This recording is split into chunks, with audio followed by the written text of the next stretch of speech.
জানে সবাই। আর দেরি করবো না, যাওয়ার সময় আমার মায়েরা আমার বাবারা সবাই মিলে হরি বলবেন। স্থান কাল পাত্র সময়ে বিশেষ তো, সময়টা যদি একটু আগে হতো বা একটু পরে হতো, কিছু দর্শক থাকতো, গান করে আমি যে পেতাম। তা যাই হোক, ভগবান বললেন যদি শোনার মতো যদি 10 জন দর্শক থাকে, সেখানে আমার কথা আলোচনা করবে। তোমার অত চ্যাংরা চর্চা অনেকগুলো জুড়লো, তাদের সামনে তারা শোনার ভক্তি নেই, ভাব নেই, সেখানে আমার কথা বলো না। শোনার মতন যদি 5 জন থাকে, শোনার দর্শক যদি 10 জন থাকে, যদি 2 জন থাকে, তাদের সামনে আমার কথা আলোচনা করবে। তাই ঠাকুর রামকৃষ্ণদেব বললেন হরি হরি হরি। যাওয়ার সময় সবাই মিলে হরি বলবে। হরি বললে কি হয়, না বললে কি হয়? ঠাকুর রামকৃষ্ণদেব বললেন যে বলে হরি, তার ভিতরের আবর্জনাগুলো সবাই আমি হরি, তাই আমার নাম হরি। যে বলে, ভগবান বললেন যে বলে মুখে হরি, তার ভিতরের আবর্জনাগুলো সব আমি হরি, তাই আমার নাম হরি। তাই ঠাকুর রামকৃষ্ণদেব একদিন গিরিশকে বলেছিল, ওরে গিরিশ, মাঝে মাঝে তুই একটু নামের নেশা করিস। তুই তো মদের নেশা করিস, গাঁজার নেশা করিস, বিড়ির নেশা করিস, কামিনী কাঞ্চনের নেশা তোরও আছে, গাড়ি বাড়ির নেশা আছে। তবে গিরিশ রে, একটু মাঝে মাঝে নামের নেশা করিস। তাই ঠাকুর বলেছে, ওরে গিরিশ, ওরে হরি নামে কর সবে নেশা, ওরে হরি নামে করো সবে নেশা। হরি নামের মধ্যে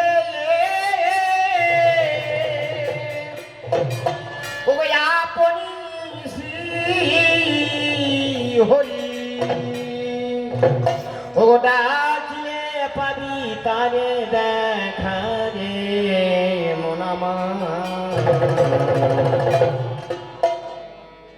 ওরে হরি নামে করো সবে নেশা।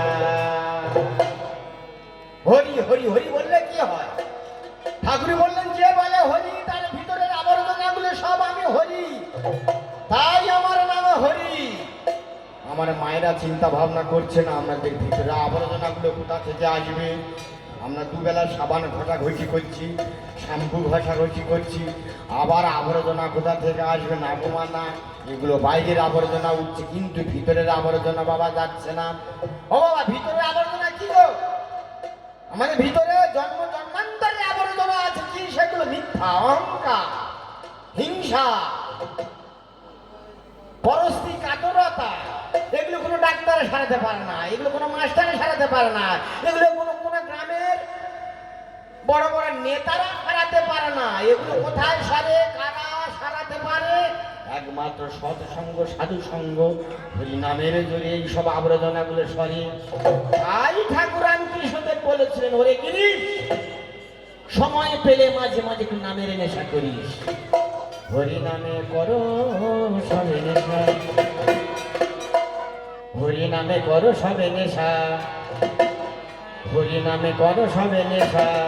হরি নামের মধ্যে আপন শ্রী হরি, হরি নামের মধ্যে আপন শ্রী হরি। ডাকিলে ওরে ডাকিলে পাবি তারে দেখ, ওরে ডাকিলে পাবি তারে দেখা, যেমন আমার হরি নামে করো সবে নেশা, হরি নামে করো সবে নেশা, হরি নামে করো সব। দেখেছিল দ্রৌপদী বিপদেতে পড়িয়া, হরিতা দিয়েছিল দেখা।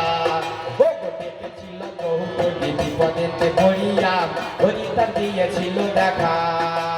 দেখেছিল ধ্রুবয়ান, দেখেছিল প্রহ্লাদ, দেখেছে ধ্রুবয়ান, দেখেছিল প্রহ্লাদ, হরিতা করেছিল কৃপা, হরিতার করেছিল কৃপা। যেমন আমার হরি নামে করো সবে নেশা, হরি নামে করো সবে নেশা, হরি নামে করো সব।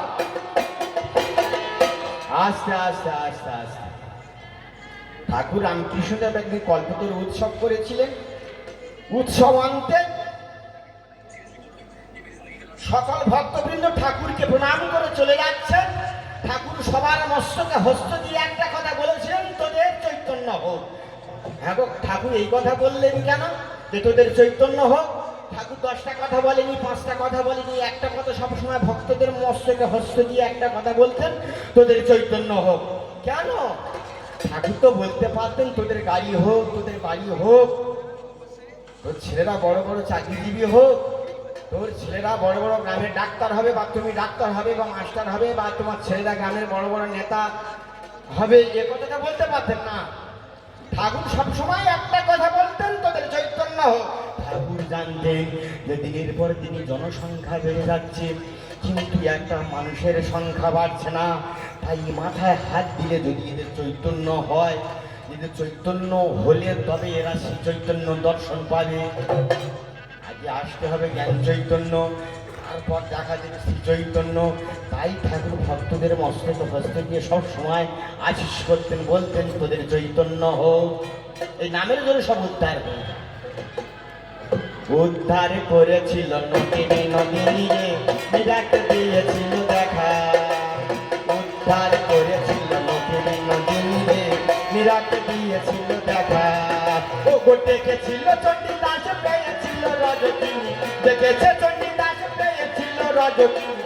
চিন্তা, ও গো চিন্তার মিটাইল আশা, তাতে চিন্তার মিটাইল আশা। যেমন আমার হরি নামে কর সবে নেশা, হরি নামে কর সবে নেশা, হরি নামে কর সবে নেশা, হরি নামে কর সব।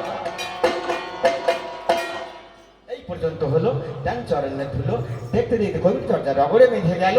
গোসাই এবারে হলো কৃষ্ণ প্রেমানন্দে সবাই মিলে গীতাই গৌরী প্রেমানন্দে হরি হরি বলো, হরি হরি বলো, হরি হরি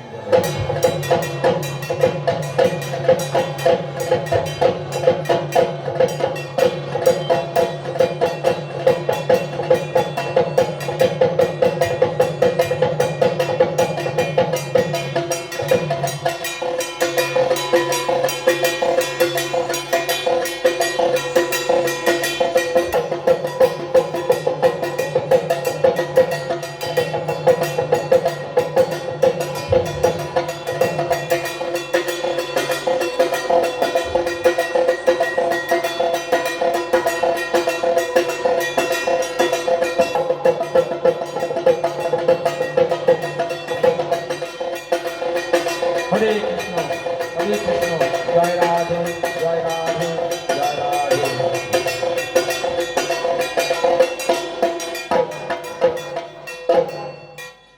ওম অজ্ঞানতিমিরন্ধস্য জ্ঞানাঞ্জনশলাকয়া চক্ষু উন্মিলিतं येन তস্मै শ্রীগুরবে নমঃ। নমোऽয়ং বিষ্ণুপাদায় কৃষ্ণপৃষ্ঠায় ভূতলে শ্রীমতে জয় পতাকা স্বামিনীতি নামিনে। নমো আচার্য পাদয় নিতাই কৃপা প্রদায়িনে গৌর কথা থামতায় নগর গ্রাম তারিণে। বাঞ্ছাকল্পতরুভ্যশ্চ কৃপা সিন্ধুভ্য এব চ পতিতানাং পাবনেভ্যো বৈষ্ণবেভ্যো নমো নমো। শ্রীকৃষ্ণ চৈতন্য প্রভু নিত্যানন্দ শ্রী অদ্বৈত গদাধর শ্রীবাসাদি গৌর ভক্তবৃন্দ। হরে কৃষ্ণ কৃষ্ণ কৃষ্ণ হরে হরে, হরে রাম রাম রাম হরে হরে। উপস্থিত তর্জা অনুরাগী ভক্তবৃন্দ যারা আছে তাদের চরণে আমার শতকোটি প্রণাম। আর সাধুগুরু বৈষ্ণব যদি এখানে যারা আছেন তাদের কাছে আমার অনন্ত কোটি দণ্ডবত প্রণাম। আর সমবয়স্ক কিংবা ছোট ছোট ভাইদের কাছে আমার রইল আন্তরিক ভালোবাসা ও শুভেচ্ছা। তা যাই হোক, এইবারে এনারা যা গান করেছে সত্যি সুন্দর গান করেছে। আমি এবারে একটু গান করব, করে তারপর এইবারে আপনাদের উত্তরে চলে যাব, ব্যাখ্যা করব একটু আগে।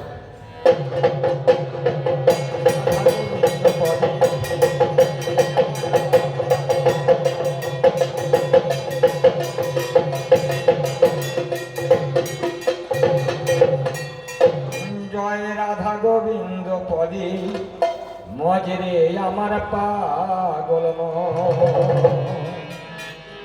জয় রাধা গোবিন্দ পদে মজরে আমার পাগল মন। যে কৃষ্ণ সেই কালী ব্রহ্মা, যে কৃষ্ণ সেই কালী ব্রহ্মা, কৃষ্ণ আদি ত্রিলোচন। জয় রাধা গোবিন্দ পদে ভজরে আমার পাগল মন।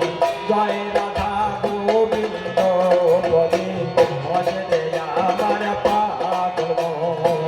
জয় কৃষ্ণ সেই কালী ব্রহ্মা, জয় কৃষ্ণ সেই কালী ব্রহ্মা, কৃষ্ণ আদি ত্রিলোচন। জয় রাধা গোবিন্দ পদে ভজরে আমার পাগল মন। জয় রাধা গোবিন্দ।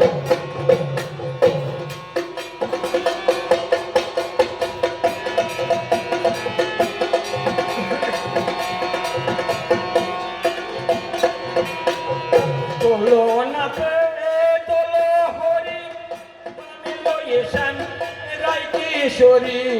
তোলো নাথে তোলো হরি, আমি লয়েছেন রায় কিশোরী। হৃদয়ে দোলায় দোলো হরি, হৃদয়ে দোলায় দোলো হরি, আমার সার্থক মানব জীবন। জয় রাধা গোবিন্দ পদে ভজরে আমার পাগল মন। জয় রাধা গোবিন্দ।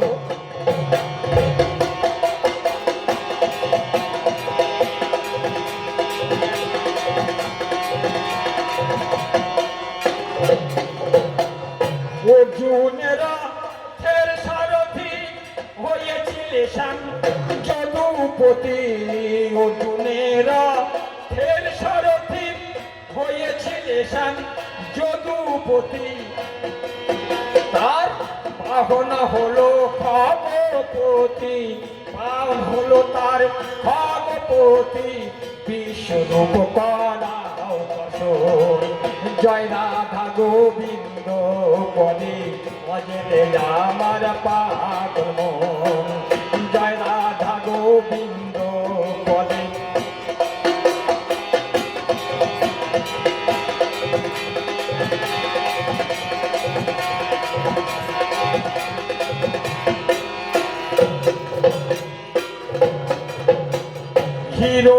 হিরণ্যকশিপু ছিল তার পুত্র, প্রহ্লাদ হলো।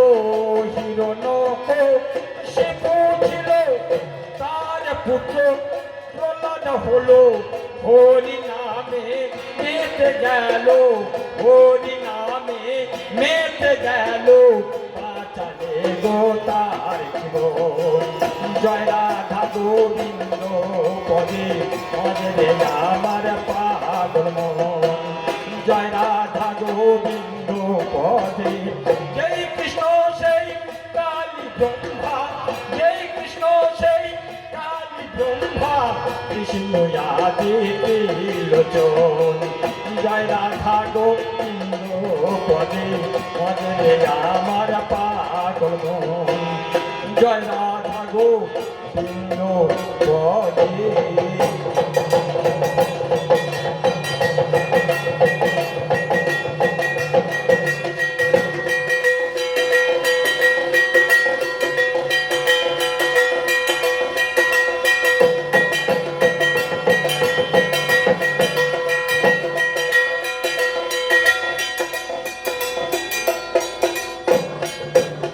কোথায় জয় গুরু বলে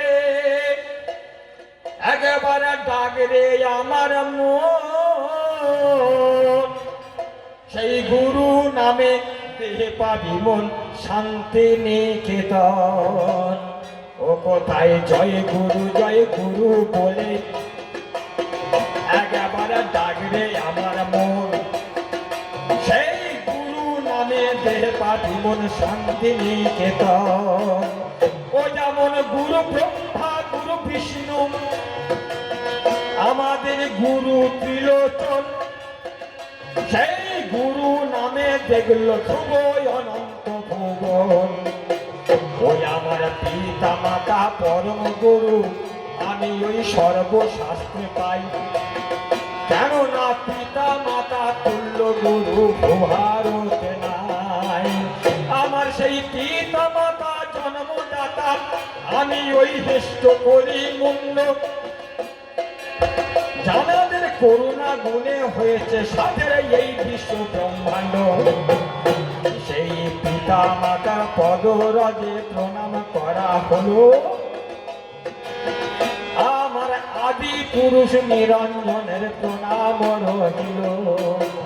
ওই আমার আদি পুরুষ নিরঞ্জনের প্রণাম জানাই। ও হরি ছাড়া এই জীবের গতি কিছু নাই।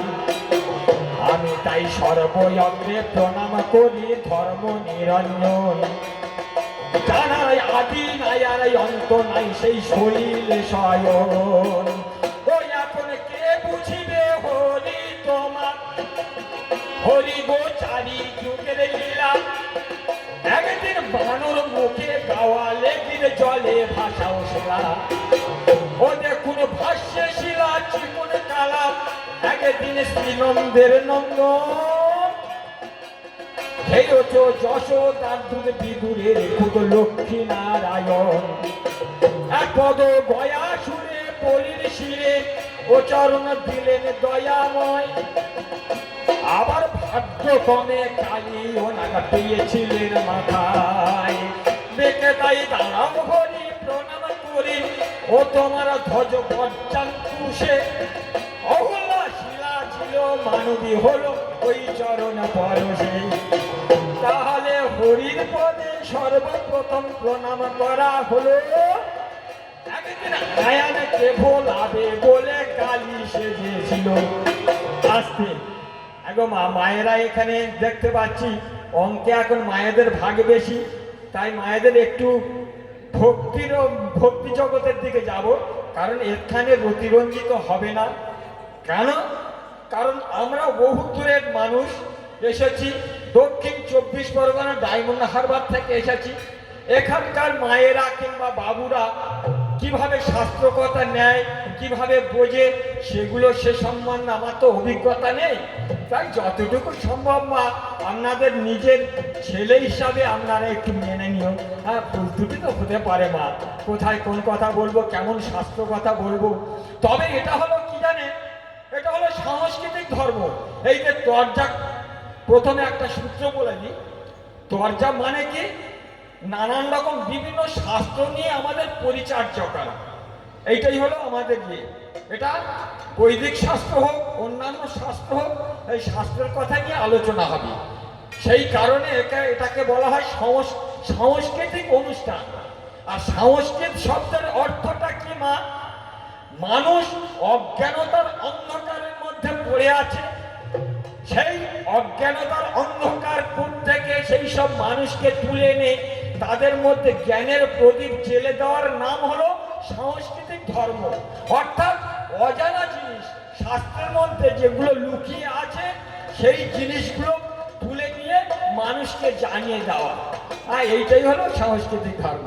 তা যাই হোক, এখানে অনেকে ভক্ত রয়েছে, আর ভক্ত রয়েছে বলে ভগবান রয়েছে। ভক্ত যেখানে ভগবান সেখানে, ভক্ত আছে বলে ভগবান আছে, আর ভগবান আছে বলে ভক্ত আছে। কি বাবা, তাই না? হ্যাঁ, ভক্ত যদি না থাকতো ভগবানকে কেউ চিনত না, আর ভগবান যদি না থাকতো ভক্ত ভগবানকে কোনোদিন ডাকতো না। আর ভক্ত আছে বলে তবেই তো ভগবানের এত গৌরব। তাই ভগবান বলেছে, ভক্ত মোর মাতা পিতা, ভক্ত মোর গুরু। এই ভক্তেতে রেখেছে নাম সেই বাঞ্ছা কল্পতরু। কি বাবা, তাই না? আমার শব্দ তরঙ্গটা আপনারা বুঝতে পারছেন? আমি যা বলছি বুঝতে পারছেন তো? আর ভালো, বেশ বেশ বেশ। তাই একদিন এই ভক্তের জন্য ভগবান অনাদির আদি গোবিন্দ সর্বকারণের কারণম, তিনি একদিন কি করলেন? এই ভক্তের জন্য, আপনাদের মতন ভক্তের জন্য নিজের এই রূপ, অপ্রাকৃতিক রূপ পরিত্যাজ্য করে অন্য রূপ ধারণ করতে বাধ্য হয়েছে। সেটা কবে? আমাদের আয়ান গৃহেতে যখন ছিলেন রাধা রানী, আমাদের আয়ান গৃহেতে যখন ছিলেন রাধা পাগল হলেন ব্রজের নীলমণি। আগো কদম গাছে ভগবান শ্রীকৃষ্ণ কই উঠেছে, সেখানে রাধা রাধা বলে কেবল পাশিখানা বাজাচ্ছে। বৃন্দাবনে অনেকে গিয়েছেন বোধহয় মা, আপনারা কেউ গিয়েছেন বৃন্দাবনে? হাত তুলুন দেন। বাহ বাহ বাহ বাহ, সুন্দর সুন্দর, ধন্যবাদ, আপনাদের প্রণাম। বৃন্দাবনে নিধুবন বলে একটা জায়গা আছে মা, এটা বহুদিন আগেকার কথা, 5000 বছর আগেকার কথা মা। দাপর যুগ তো সেই 5000 বছর আগে হয়ে গেছে। কৃষ্ণলীলা করেছিল 5020 বছর আগে মা, আজকে থেকে। সেই দিনকার কথা বলছি। ভগবান শ্রীকৃষ্ণ করলেন কি, বেশ কিছু গরু নিয়ে ওই নিধুবনে গরু চড়াতে গেছে। আর চড়াতে গিয়ে হঠাৎ রাধার কথা মনে পড়েছে। রাধার কথা মনে পড়ে তখন মনটা বড় উচ্চাটন হচ্ছে। তাই করলেন কি, সেই নিধুবনে একটা কদম বৃক্ষ অর্থাৎ কদম গাছ আছে, সেই গাছে উঠে ওই মুরলিটা বাজাচ্ছে। ওমা এমন ভাবে বাঁশিখানা ছিল তারই সাদা, ওই বাঁশিতে বলছে কেবল রাধা রাধা রাধা। বাঁশির এমন শব্দ তরঙ্গ ধ্বনি, যে যেমন শোনে, যে যেমন ভক্ত হয় সে তেমন ভাবে শোনে, তাই না? তা রাধা রানী আয়ান গৃহে আছে, আর ওই যে বাঁশির শব্দ তরঙ্গ ধ্বনি ভেসে আসছে, রাধার কর্ণমূলে আসছে। রাধা চিন্তা করছে আমার তো ডাকছে, নিশ্চয়ই আমার ডাকছে। রাধা রাধা বলে কাকে ডাকবে? আমাকে ডাকছে। তাই এমন সুরে বাঁশিখানা ছিল দেখুন সাদা, ওই বাঁশিতে বলছে কেবল রাধা রাধা রাধা। তাই শুনে আয়ান গৃহে রাধা রানী ও দেখুন থাকিতে পারে না, বলে কেমন করে যাব বলো ব্রজের কালো সোনা। হে প্রভু, তুমি তো কদম বৃক্ষে থেকে, নিধুবনে থেকে আমাকে ডাকছো রাধা রাধা বলে, বুঝতে পারছি তুমি আমাকে ডাকাডাকি যে করছো, কিন্তু প্রভু বলো তো আমি কেমন করে তোমার কাছে যাই?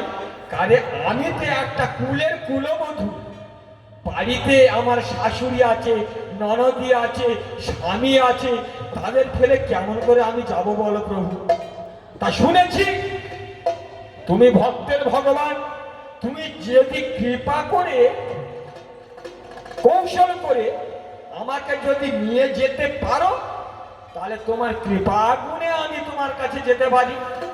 তা ভগবানের তার কৌশল করতে যে বাকি আছে মা, তাই আর তার কাছে কত যে কলা কৌশল আছে সাধারণ মানুষ বুঝতে পারে না। রাধারানী যে সময় ওই কথা বলে যে দয়াল হরিবংশীধারী, তিনি তো অন্তর্যামী, অন্তর জানতে পেরেছে। ও বেশ বেশ, তোমার অন্তরের মধ্যে এমন একটা বুদ্ধি দেব, সেই বুদ্ধির কৌশলে তুমি এখানে আসবে।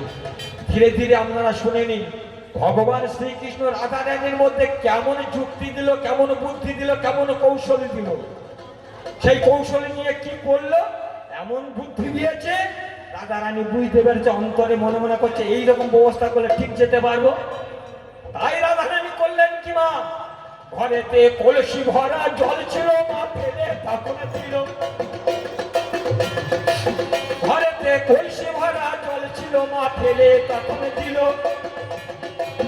এইবার কুটিল আরো কাছে গিয়ে উপস্থিত হলো, কুটেলা হলো সম্পর্কে দিদি, তাই দিদিকে ডাকছে, দিদি গো তাড়াতাড়ি দেখতে এসো, তাদের বাড়ির একটা হুলো বিড়াল নয় ভরা এক কলসি জল সব ফেলে দিয়েছে।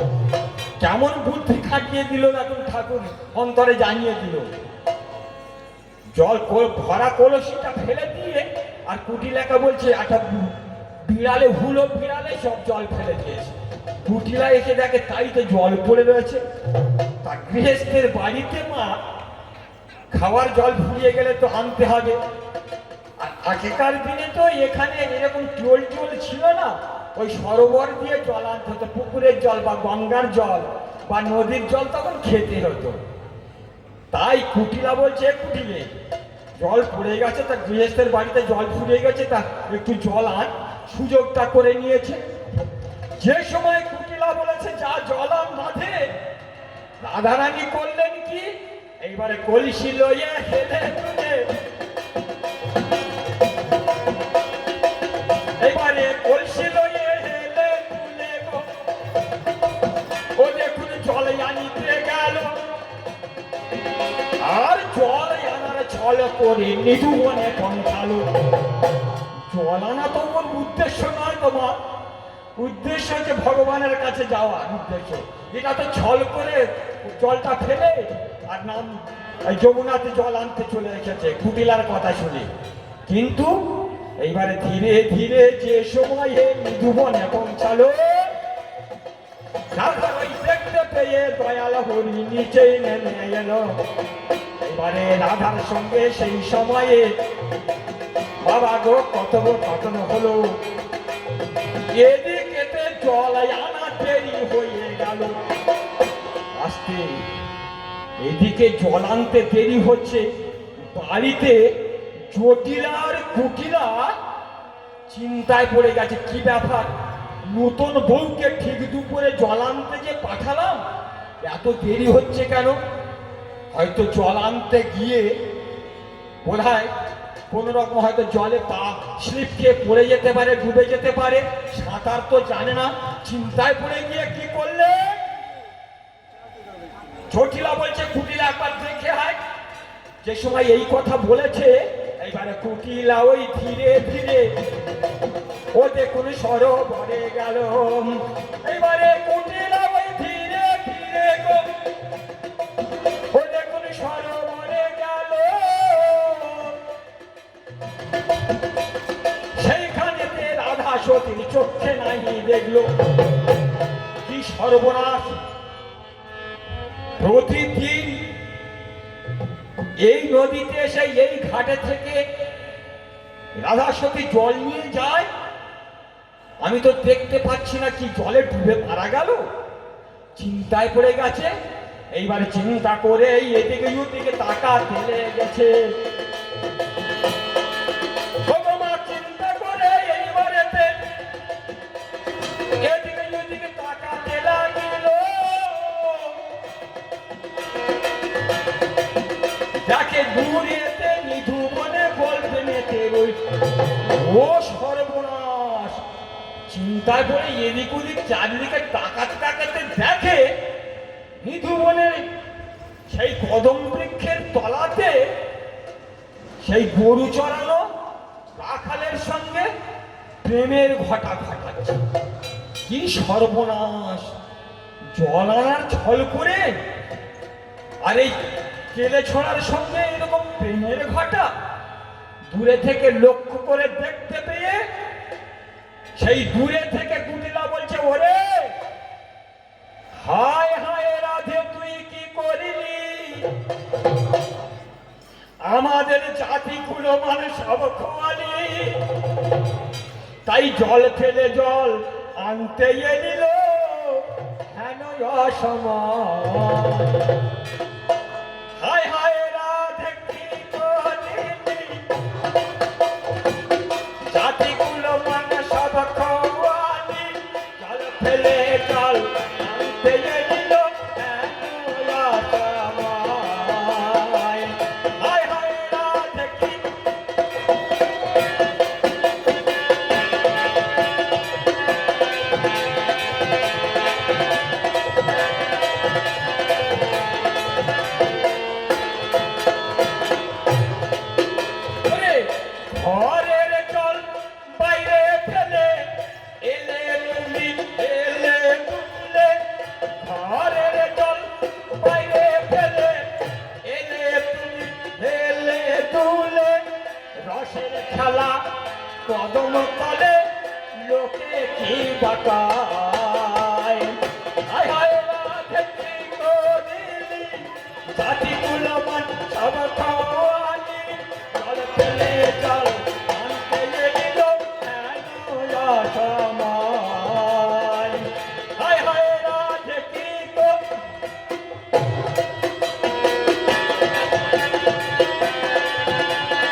তোর প্রেমের ঘটা দাদা এলে বা বলে না বলবো গো দাদা হায় হায় রাম কি করিনি জাতি কুলম সব খোয়ানি জল ফেলে জল আনতে গেলিল হায়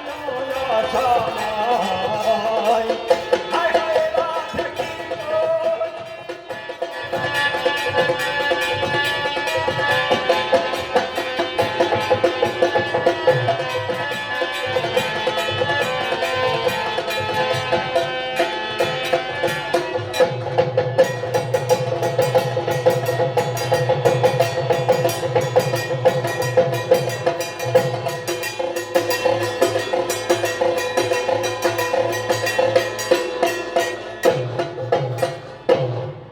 এইভাবে বলতে বলতে এইবারে কুটিলা কি দেখার করেছে আর বাড়ির দিকে এইবারে দেখুন না ফিরেছে আরে ওদিকে রাধা সতী জানতে পেরে গেল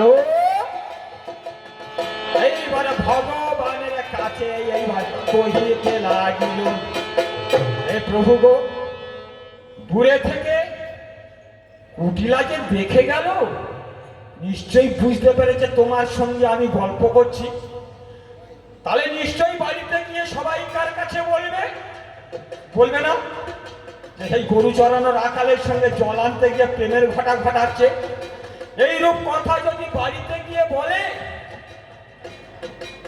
ঘোষেদের বউরা গয়লানিরা যত আছে সবাই কি বলবে গোমা সবাই বলবে বিচারিণী বলবে না সবাই বলবে কলঙ্কিনী বলো প্রভু তোমার সঙ্গে আমার এই যে কথোপকথন করতে এসে আমার এক কি বিপদ বলো ঠাকুর হে প্রভু কি হবে এই বলে সেই সময়ে রাধা সতী কাঁদিতে লাগিল ভগবান সেই সময়ে রাধা সতী ও দেখুন কাঁদিতে লাগিল আর চোখের জলে রাধা সতী মুখ ভেসে গেল বলে তুমি হরি দিন বন্ধু বলে তুমি হরি দিন বন্ধু শ্রী মধুসূদন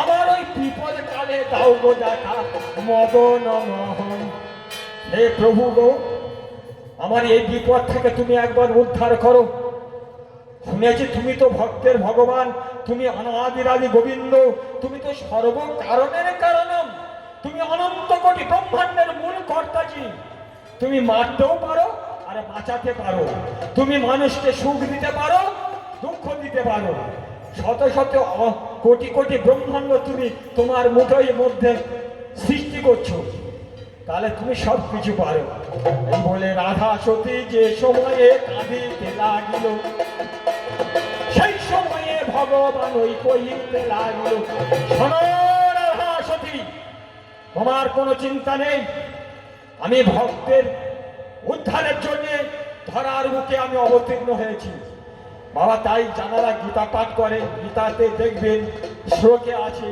কি যদা যদা হি ধর্মস্য গ্লানি ভবতি ভারত অভ্যুত্থানম ধর্মস্য তদমানম সৃজামহম পরিত্রাণং সাধূনাং বিনাশায় চ দুষ্কৃতাম ধর্মস্য স্থাপনার্থায় সম্ভাবানি যুগে যুগে তার অর্থ কি মা ভগবান বলছে যদা যদা হি ধর্মস্য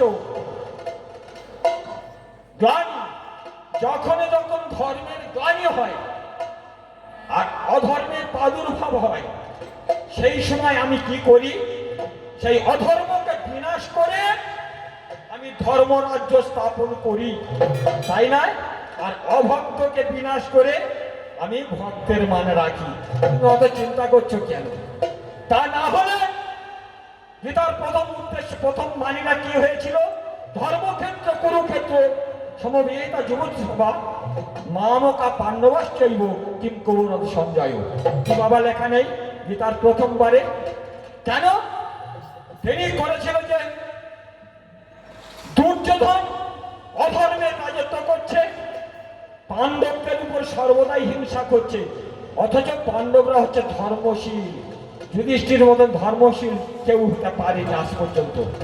তাহলে বলো তো, অধর্মের রাজ্যকে ধ্বংস করে আজকের ধর্ম রাজ্য স্থাপন করার উদ্দেশ্যে ভগবান নিজে আজ রথের সারথি হয়েছে।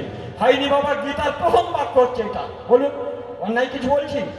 হ্যাঁ, উদ্দেশ্য, ভগবানের উদ্দেশ্য এইটাই, অধর্ম রাজ্যকে ধ্বংস করে ধর্মরাজ্য স্থাপন করা। এইটাই মেন উদ্দেশ্য নিয়ে তবে হলো গীতা হোক আর ভারত হোক, এইটাই হলো মেন কথা।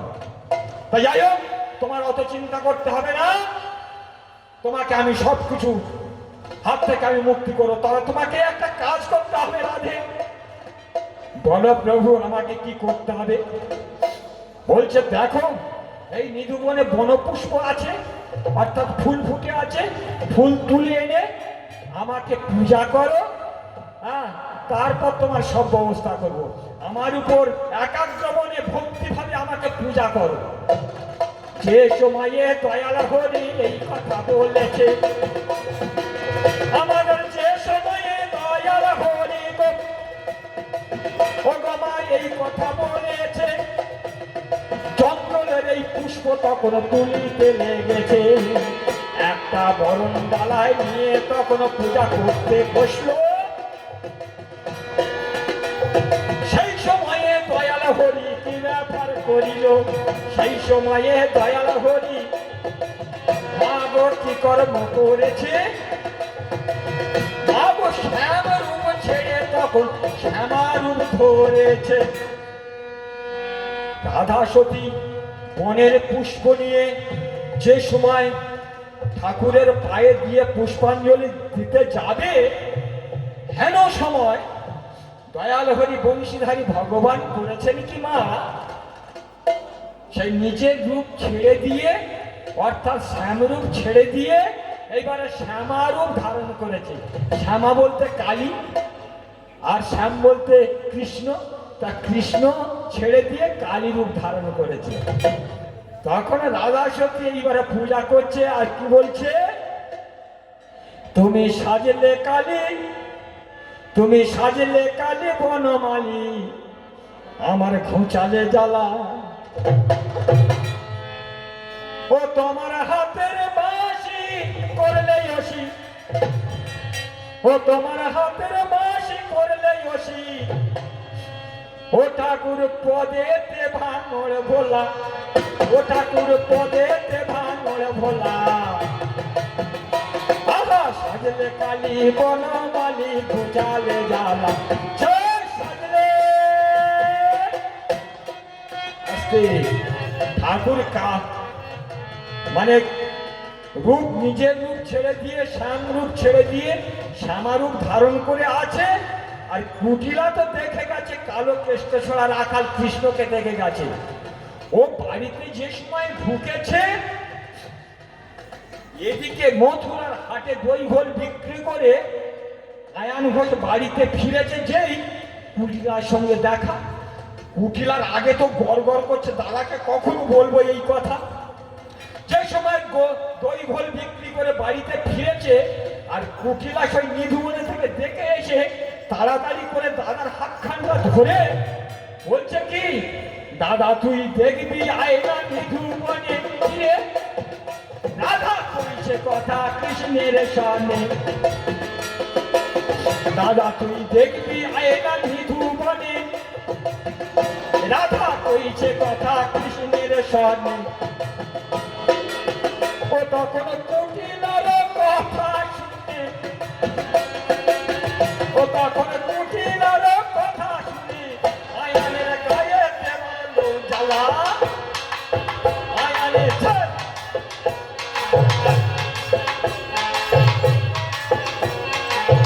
আয়ানের গায়ে দেওয়ালো জ্বালা। ওরে সাজলে কালী বনমালী, ঘুচালে জ্বালা।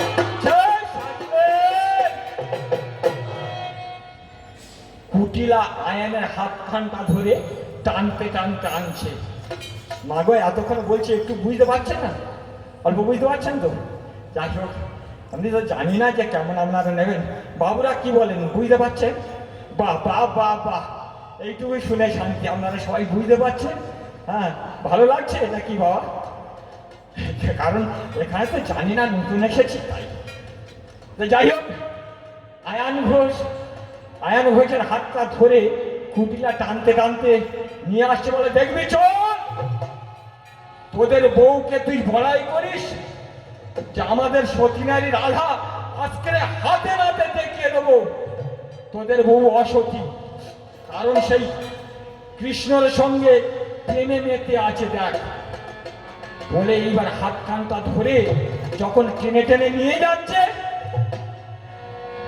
কৃষ্ণ তো আর নেই, সে তো কালী ধারণ করে আছে, তাই না মা? আর আয়ান ঘোষ কিন্তু কালী ভক্ত।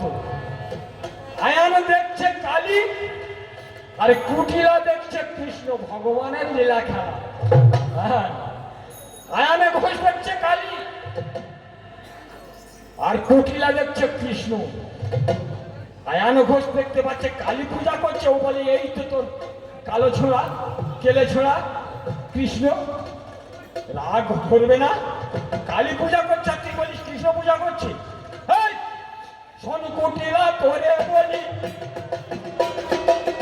ওরে কোথায় কৃষ্ণ যে তো কালী, ওরে শোন কুটিলা তোরে বলি, ওরে কোথায় কৃষ্ণ যে তো কালী। রাধা ওই পায়ে দিচ্ছে পুষ্পাঞ্জলি,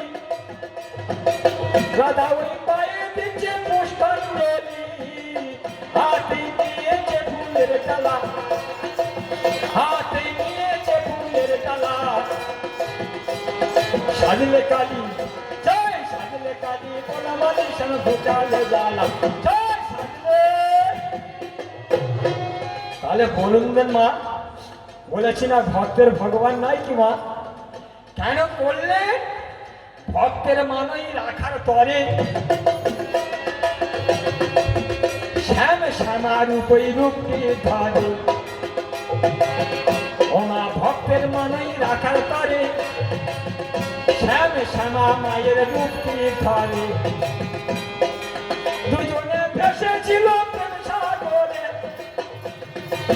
দুজনে ভেসেছিল প্রেম সাগরে, দুজনে ভাসালো প্রেমের খেলা, দুজনে ভাসালো প্রেমের খেলা। সাজলে কালী বনমালী ঘুচালে জ্বালা, সাজলে কালী বনমালী।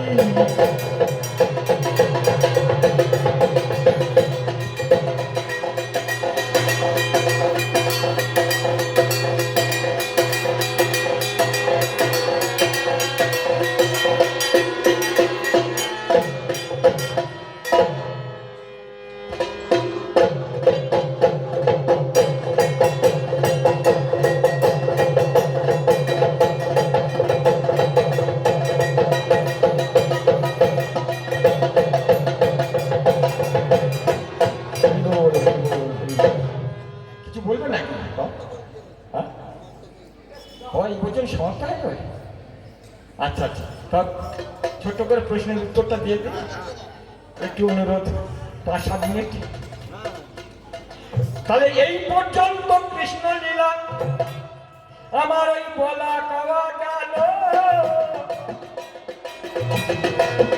আমার নায়ক পিতা গৌতম বাবু দেখুন দেখি হলো, আমার নায়ক পিতা গৌতম বাবু চরণে প্রণাম করে যাই। ভদ্রলোকের ছেলে ইনি সভাকে জানাই। সত্যি আসার সঙ্গে সঙ্গে গৌতম বাবু দেখলাম আদর্শ, ভদ্রতা, সভ্যতা, জ্ঞান, বিবেক, বুদ্ধি সব দিক দিয়ে যাচাই করে 1 সেকেন্ডের মধ্যে নিয়েছি। সত্যি ভদ্র মানুষ। এনে হলো আমাদের নায়ক পিতা। আর বায়না দিনি, বায়না দাতা হলেন যিনি, ও দেখুন লিয়াকত বাবু হলো, তাহার কদমে আমার সালাম রহিল। আমি পহেলাতে সালাম করি খোদার দরগায়, এইবার দ্বিতীয়তে করি সালাম নবী মোস্তফায়। যাই অধিকার আমি যাচ্ছি না, আমাকে প্রশ্নমালা দিল, আমি একে রেখে বলে যাব শুনুন শ্রোতা দল। তবে দরজা গান সত্যি বাবা, আমাদের দুর্ভাগ্য কপাল, আমাদের 9টার সময় আসবার কথা ছিল, কিন্তু ট্রেন দুর্যোগের কারণে আমরা এই 12টা 12:30টার সময় এসেছি। তরল গান করতে হলে সন্ধ্যার সময় করতে হয়, কম করে অন্তত 5 ঘন্টার কম দরজা গান হয় না। দরজা গানের যে একটা লড়াই, সে লড়াই না হলে মজা লাগে না। কিন্তু আমরা সিম্পল ভাবে বললাম, এবারে মুখোমুখি এন্ট্রি ফিল্মের মতো আমাদের লড়াই হবে, তবে দরজা ভালো লাগে, এটাই হলো কথা। যাক, দুর্ভাগ্য কপাল, আর কি হবে, সেটা আমারও দোষ নেই আর কারোর দোষ নেই, সেটা দৈবের দোষ। হ্যাঁ, দৈবে যা করবে তাই করতে হবে। তা যাই হোক, আমাকে প্রশ্নমালা দিল, বলে বলো বলো অরবিন্দ সমাজকে বলো। কি বলেছে আপনারা শুনে রেখেছেন কি? প্রশ্নটা কি? কি হেরিলাম মায়া নদীর তীরে একটা সর্পের মাথায় ফেকের নাচর, ময়ূর কেন নাচে? ছোট্ট করে বলবো, আপনারা একটু শুনে নিন, ছোট ছোট করে বলে আমি সমাপ্ত করব। আমাকে 15 মিনিট মাত্র টাইম আছে। এটা কোথাকার কথা? এটা গোলকের কথা। বীররাজার কুঞ্জে যখন দয়াল হরি ছিল, আমাদের বীররাজার কুঞ্জে যখন ও দেখুন দয়াল হরি ছিল, রাধা সতী সেই সময়ে জানতে পেরে গেল, জানতে পেরে রাধা সতী ও দেখুন কুঞ্জের দ্বারে গেল, আর দ্বারেতে শ্রীরাম সখা তার আটকে ওই দিল। রাধাকে চুরি করে বিরাজার কুঞ্জে কৃষ্ণ এসেছে, কিন্তু রাধা জানতে পেরে এই বিরাজার কুঞ্জে ঘুরতে যাবে কি, দ্বারে ছিল শ্রীরাম সখা, দ্বার আটকে দিয়েছে। রাধা বলছে, শ্রীরাম তুমি দ্বার ছাড়ো। শ্রীরাম সখা বলছে, ঠাকুরের বিনা অনুমতিতে আমি দ্বার ছাড়তে পারি না, কারণ আমাকে দাঁড়ি করে রেখেছে। রাধা বললে, রাখো। হ্যাঁ, তাই জোর করে যে সময় ঢুকতে যাবে আমাদের শ্রীরাম সখা, সেই সময়ে বাবা কি ব্যাপার করেছে, পেটের বাড়ি সেই সময়ে উত্তোলন করেছে। রাধা সতীর উপর যে সময় বেতের বাড়ি উত্তোলন করেছে, রাধা সতী সেই সময় অভিশাপ দিল যে তুই দৈত্যর মতো জ্ঞান কাণ্ড, তুই দৈত্য রূপে দৈত্যের ঘরে জন্ম নিবি। তাই ওই শ্রীরাম সখা সংকোচ দৈত্য হয়ে জন্মগ্রহণ করলেন।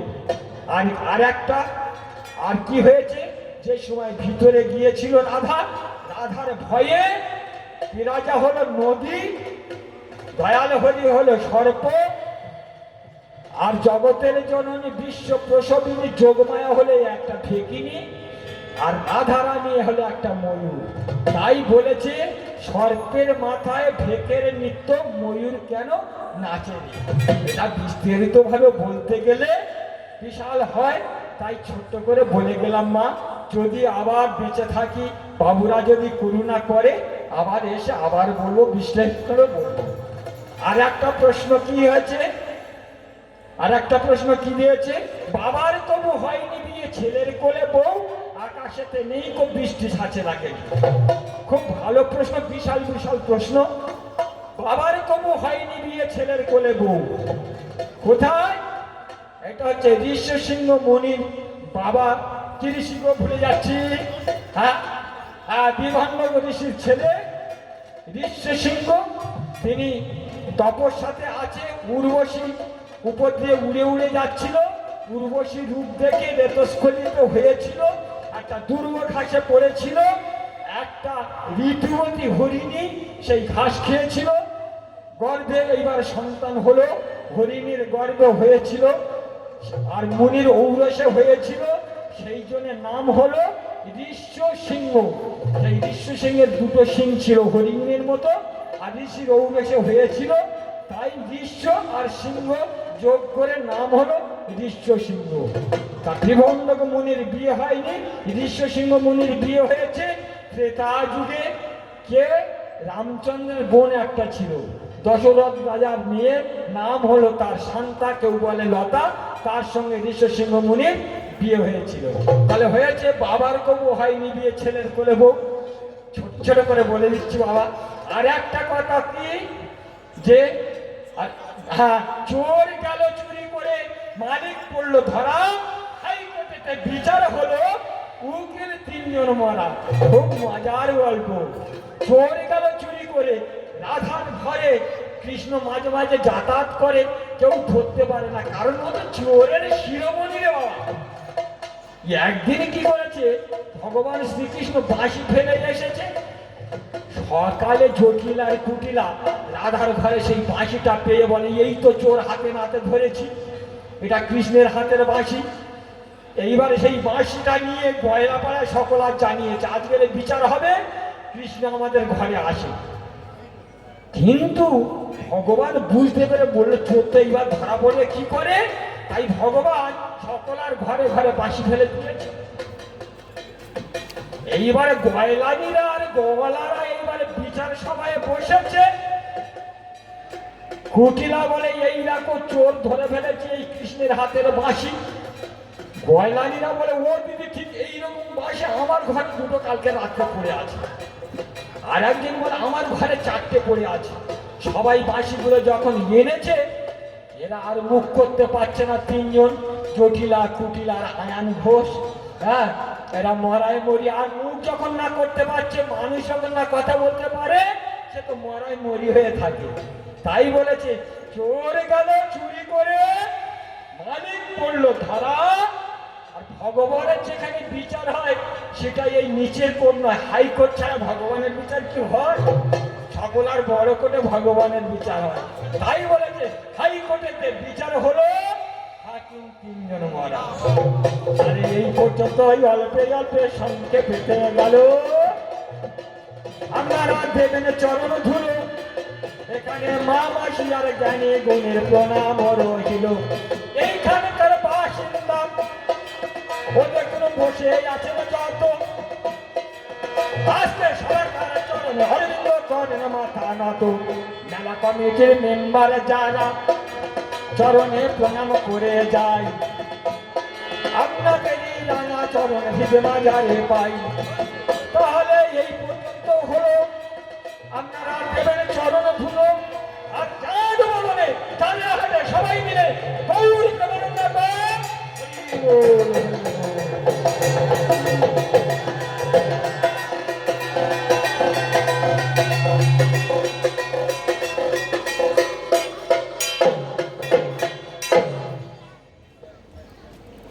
অনেক ধন্যবাদ। বাংলার লুপ্তপ্রায় একটি লোক সংস্কৃতি যদি বর্তমানে শুধুমাত্র দেখতে পাই দক্ষিণ 24 পরগনায়, তো আমরা গৌতমদার আমন্ত্রণে সুদূর দক্ষিণ 24 পরগনা থেকে যে তর্জাগারের দলটি নিয়ে এসেছিলাম। অরবিন্দ মণ্ডল এই তর্জাগারের পরিচালক, নিজে গান ভালো করেন। আমাদের সকলের পক্ষ থেকে গৌতমদা তাকে অভিনন্দন জানাবেন। ধন্যবাদ দাদা, অনেক চেষ্টা করেছেন। এখানে আমাদের এখানে মৌরহাটে যে 9টার ট্রেন, এই ট্রেনটা ধরে আসবেন, আমরা ওনাকে যাতে বেশি সময় দিতে পারি। কিন্তু আমাদের দুর্ভাগ্য, আমাদের উনরা যেখান থেকে আসেন সেই ডায়মন্ড হারবারের ওখান থেকে সকালবেলা 2টো ট্রেন বন্ধ, ক্যান্সেল। রবিবার থেকে ট্রেন বন্ধ ছিল, যার কারণে ওনারা ওখানে 2 ঘন্টা পিছিয়ে গেছে। যেখানে 4টে বেরোবেন, ট্রেন ধরবেন 4টে, সেখানে ট্রেন ধরেছেন ওনারা 5টায়, এই 6টায়। অনেক দূরে রাস্তা, আসতে লেট হয়েছে, যার জন্য সময় একটু কম হলো, একটু মানিয়ে নেবেন। এবার আপনাদের আকাঙ্ক্ষিত সেই অষ্টক নৃত্য আপনাদের সামনে তুলে ধরবেন। আমাদের সঞ্চালক কিছু বলছেন। মহামায়া অষ্টক দল, যেটি সুদূর কৃষ্ণনগর থেকে এসছে। আমি আগে বলেছিলাম যে একদম ইয়ং জেনারেশন, নতুন এই বয়সের বাচ্চা বাচ্চা ছেলেমেয়েরা অসাধারণ অষ্টক গান উপস্থাপন করবে।